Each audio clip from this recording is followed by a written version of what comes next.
Welcome to the Underrepresented in Tech podcast, where we talk about issues in underrepresentation and have difficult conversations. Underrepresented in Tech is a free database with the goal of helping people find new opportunities in WordPress and tech. Hello, Samah. Hello, Michelle. How are you? I'm good. How are you? How was your week and weekend, last weekend? Yeah, so we had WordCamp Rochester, and it was I said small but mighty.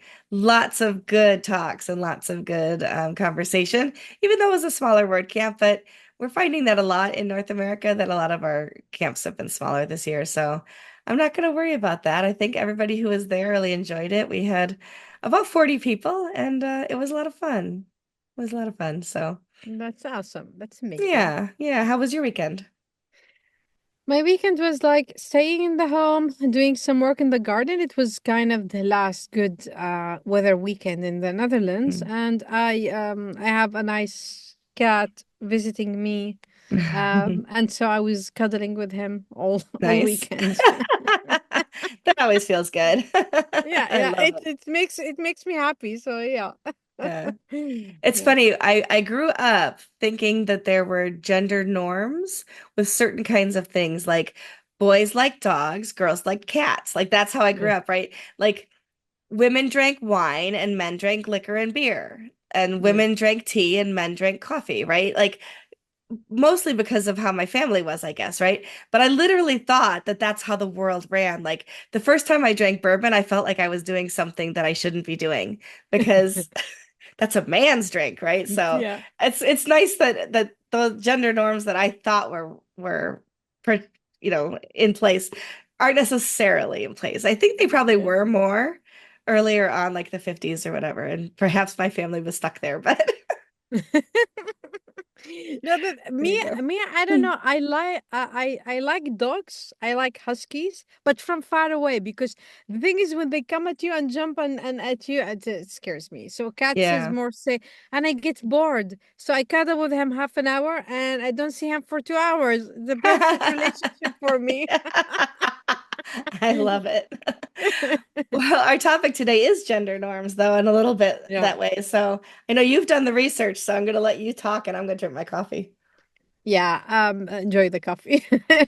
So today we're gonna talk about the tech diversity problem and why it matters, and it will also we'll talk about why is there still a lack of diversity in tech in 2024. You shared with me two amazing articles. The first one talking about the digital world is shaped by the people who build it and the lack of diversity belong those to creators and major issues. And the numbers totally shocking. Only 15% of tech workforce come from BAME backgrounds, and just 19% are women. And the lack of representation leads to biased technologies such as facial recognition that struggles with the darker skin tones and health apps that overlook women needs. They dive in the article are talking a lot about the history of the bias and the tech diversity, and it is really the number is shocking. I was expecting to see like above 50, above 60, but the numbers is like only 19% uh, women working in tech. A couple of episodes we talked a lot about the digital gap, about the educational, about the chances. But I think still in 2024, we're still addressing those concerns. Mhm. And the article also is talking about why it's really important to talk about diversity, why it's really important to do something with it, and how he suggested a way to inspire more diverse talent initiatives.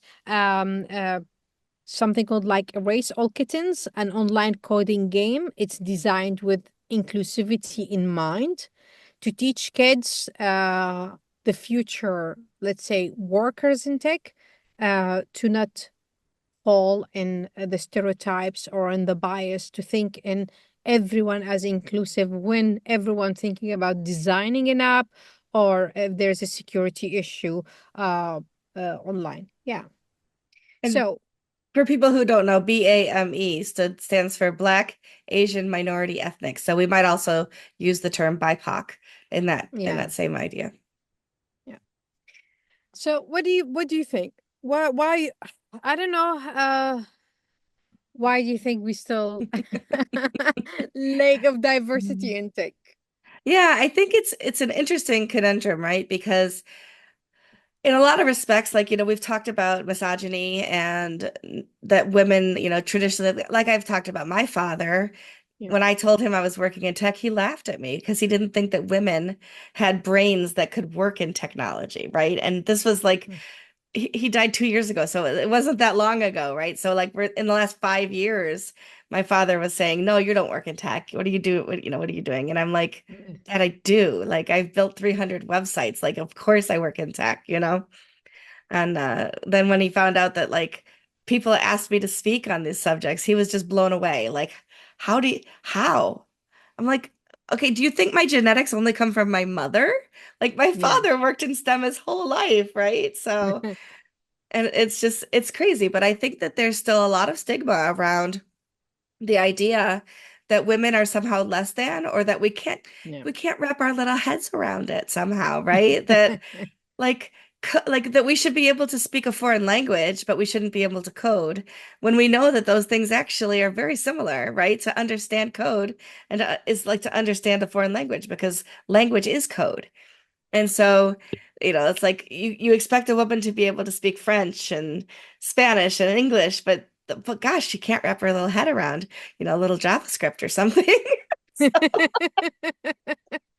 It's a little crazy, right? But I don't know. I think that sometimes in some respects, and of course, I'm not making a sweeping statement, not all men before the men come after us, but there are a lot of men who are challenged by women who they don't want their authority to go to a woman, right? If a woman is in a position of power in a company, then that must mean that they are lacking because they would never work for a woman.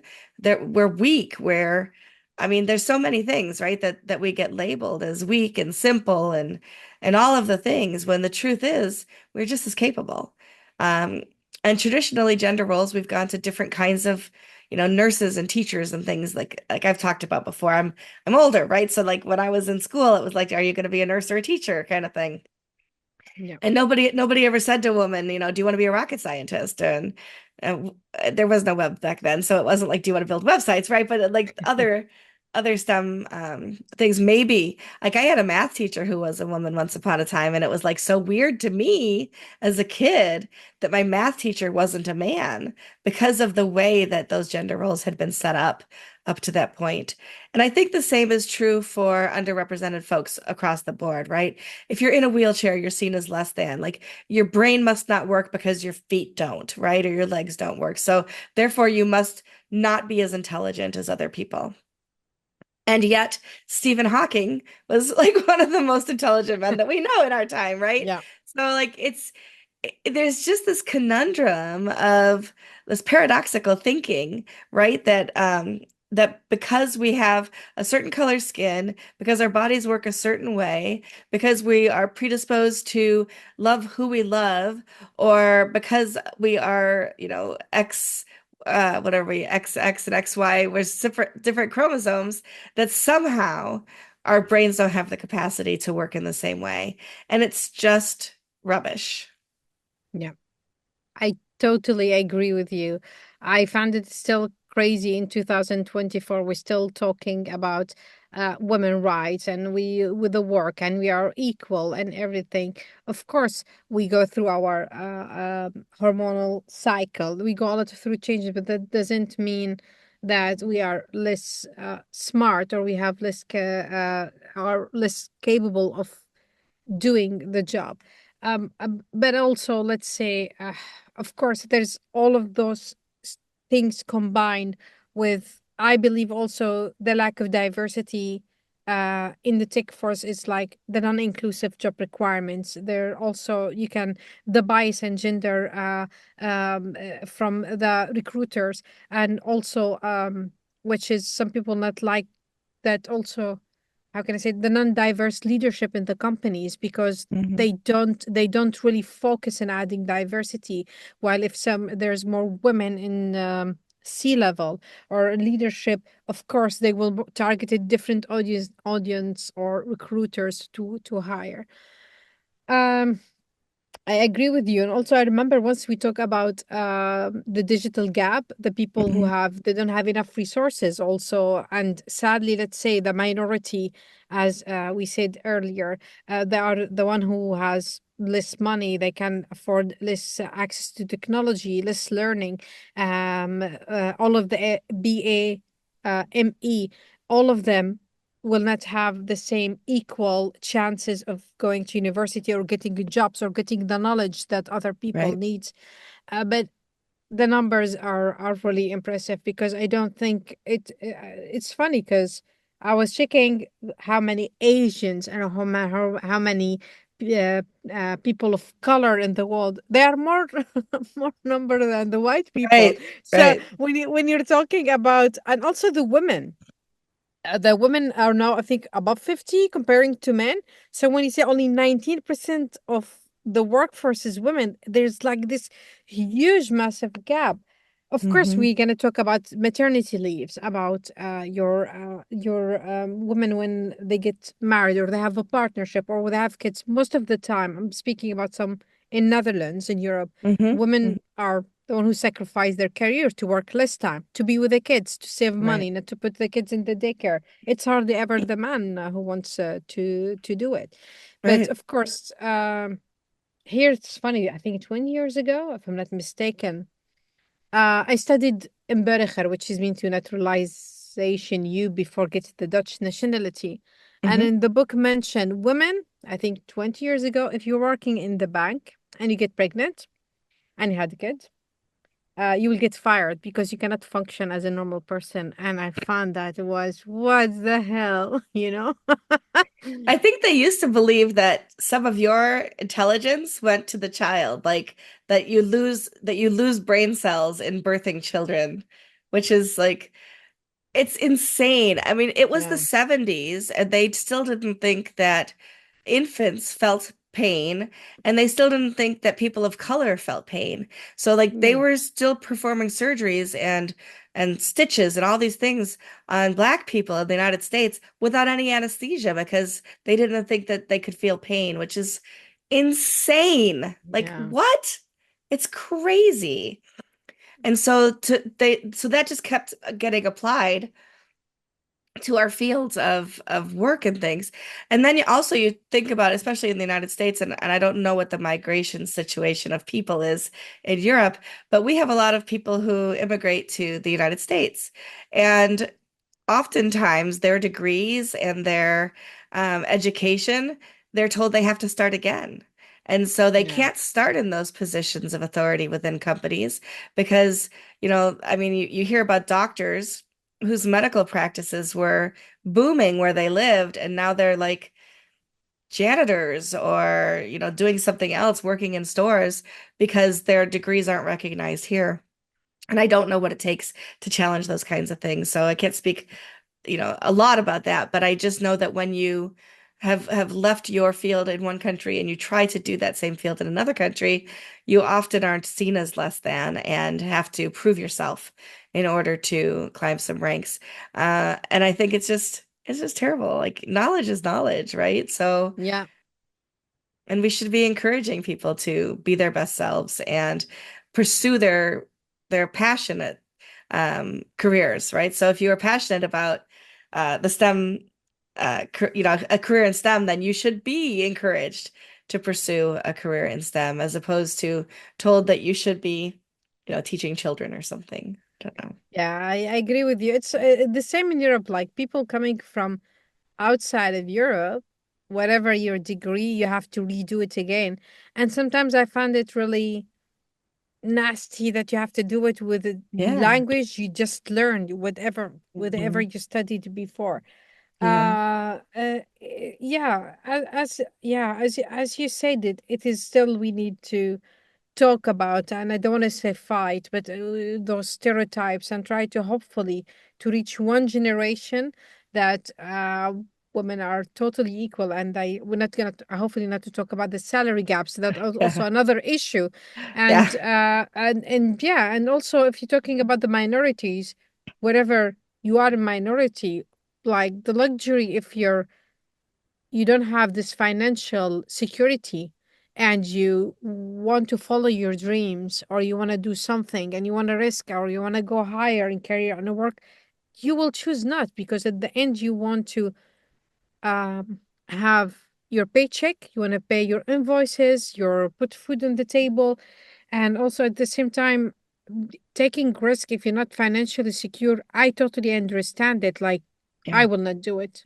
I need my financial secure, that there's a rooftop above my head. I'm feeling safe. I did nobody gonna kick me out from the house. Then yes, let's go. Let's follow our dreams. So yeah. Yeah, absolutely. Yeah, it's just interesting to look at the stereotypes over years and to see how hard it is to overcome them. It just moves so slowly, that kind of Yeah. progress.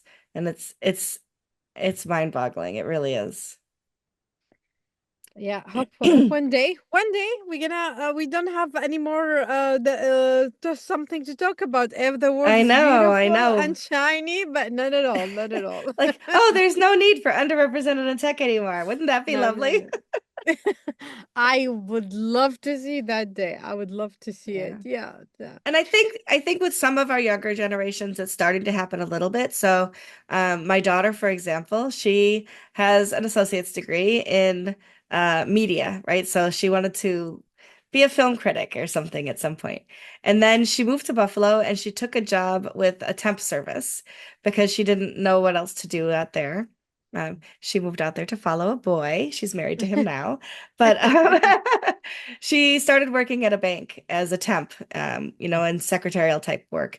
And less than 10 years later, she's a vice president of that same bank Wow. because she has put the time in and the effort, and she is recognized. And she's also the president of the National African American Resource Group for that same bank. And I am so proud of how much she's been able to accomplish in her short years compared to Yeah, how long it took me to get to where I am in my career. And I just, I told her this weekend how proud I am of the fact that she has accomplished so much already, and that and then she's a DJ on the weekends because she can pursue yeah, passion projects as well. And she makes money at both. And I think that that's phenomenal. I didn't have those same opportunities when I was her age. yeah, I also had a child, right? So that made it a little bit more difficult. And I was single raising a child. But I was doing my MBA and I was trying everything I could to move myself forward as well. But I think, but without those opportunities, right? And also, we need to encourage women because it's easy, and people of color, of course, it's easy to feel downtrodden, right? It's easy to feel yeah. like it's just, I'm never going to get ahead, that kind of feeling. Um, and so encouragement goes a long way for sure, as well as financial support and just the opportunities for people to look at us equally for sure. So Yeah, I sorry, I think got a also frog in my throat. Also, the companies, they should have more diverse in their hiring policies and targeting Yes. different ethnicity to make sure that everyone also have more or less bias recruitment process. There are lots of companies. I was watching the other day in our favorite app, TikTok. A lady, she was applying for jobs, but she get tired because Hmm. she always gets rejection. She has a master degree in something.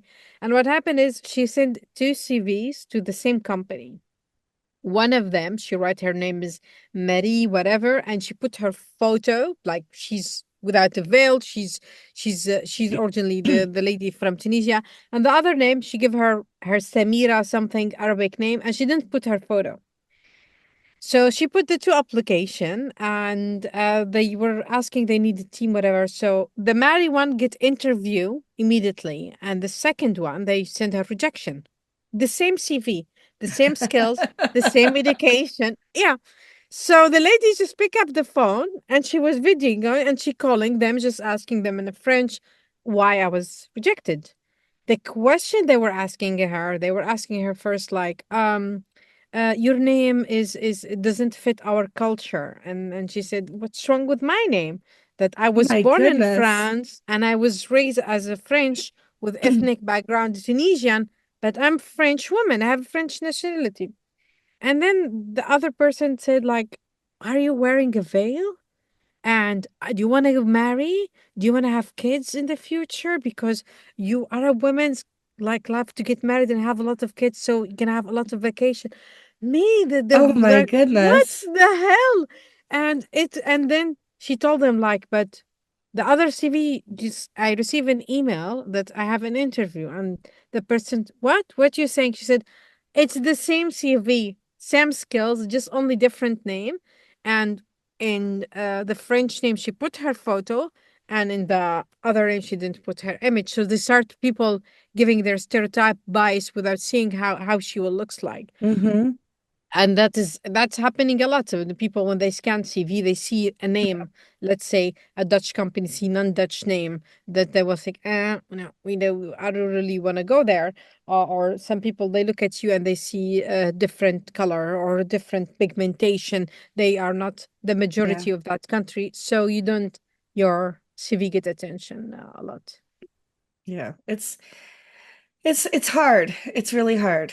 It's hard for so many people. And and we talk about the fact that white men are privileged in our in our society, and they Yeah, are. They just are. If a they woman's are. name carries less power, an obviously ethnic name carries less power, and I wish that that was different. And I hope, like you said, that things change enough that our podcast and our project won't be necessary going forward, but I fear that that is not the case very Not at quickly all. anyway. Yeah, yeah, yeah. I think it will. According to the situation, it will last for a little bit longer. A little, probably more than my lifetime anyway, Ah, um, but a little, but every, if every day somebody's mind is changed and sees the light, then I think we're doing our project right. So, just yeah, just listen and think for a second. And people they don't put themselves in other people's shoes. Just like how do I feel if I was that person? You feel the injustice, the unfair, that you feel you have to work double or you work harder just to be noticed and the same and like other person. Talking about white men, in Netherlands, I'm speaking about Netherlands because this is where I live. sure. In your passport or in your ID, they write for you you are the wife of the person. And for me, I Really? found it really weird. It's in my passport, Yeah. the wife of my husband's name is Tamo van Gastel, the wife of Van Gastel. And I found it weird. I didn't know that because how you think Middle East is backward? We don't do that. We don't add it in the and taking a name and my husband said like you should take my name. My mother took my father name. I said I'm not property because my name is my identity because I live in a place that not a lot of people with the last name Nasser and I like to stand out and speak about me, my identity as a Yeah. woman. But yeah, but it's mentioned in my passport. I'm the wife of Tamo. Like I'm kind of like I'm the bag of Tamo. You know, I'm property, small property Yeah. for him, and it's really pissed me off because the idea for me, I thought about Europe. They're gonna be really advanced in women rights. No, Hmm. no. I think every country, every part of the world have issues. They deal with it. Yeah. So his passport doesn't say husband of Samah.